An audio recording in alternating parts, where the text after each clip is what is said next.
অনেক দিন ধরেই ভাবছিলাম এই রেসিপিটা বানাবো, কিন্তু বানানো আর হয়ে উঠছিল না।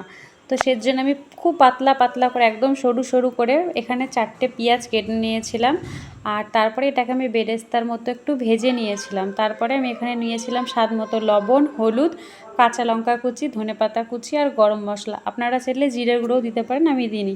তারপরে এখানে আমি আলুটা আগে থেকে সিদ্ধ করে নিয়েছিলাম। দেখছো খুব গরম, আমি আলুটার খোসা ভালো করে ছাড়িয়ে নিয়ে তারপরে এই পটেটো ম্যাশারের সাহায্যে আলুটাকে বেশ ভালো করে ম্যাশ করে নিয়ে তারপরে ভেজে রাখা পেঁয়াজ, নুন, হলুদ, লঙ্কার গুঁড়ো, ধনেপাতা কুচি, লঙ্কা কুচি আর গরম মশলার গুঁড়োটা ভালো করে মিশিয়ে ব্যাস এতটা টেস্টি আর ইয়াম্মি হয়েছিল। আলুটা আমি স্বাদ করে দেখেছিলাম লবণ ঠিক আছে কিনা, তো দারুণ হয়েছিল। আর দেখেছো আমার ছেলে এখানে আমার কাজে হেল্প করছে, বলছে মা আমি তোমাকে একটু হেল্প করি।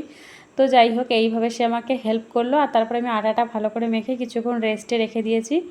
এরপরে আলুর পুর ভরে ভরে আমি পরোটাগুলো খুব ভালো করে বেলে নিয়ে আস্তে আস্তে ধৈর্য ধরে ভেজেছিলাম, কারণ বেশ মোটা মোটা হয়েছিল, ধৈর্য ধরে ভাজতে হয়েছিল।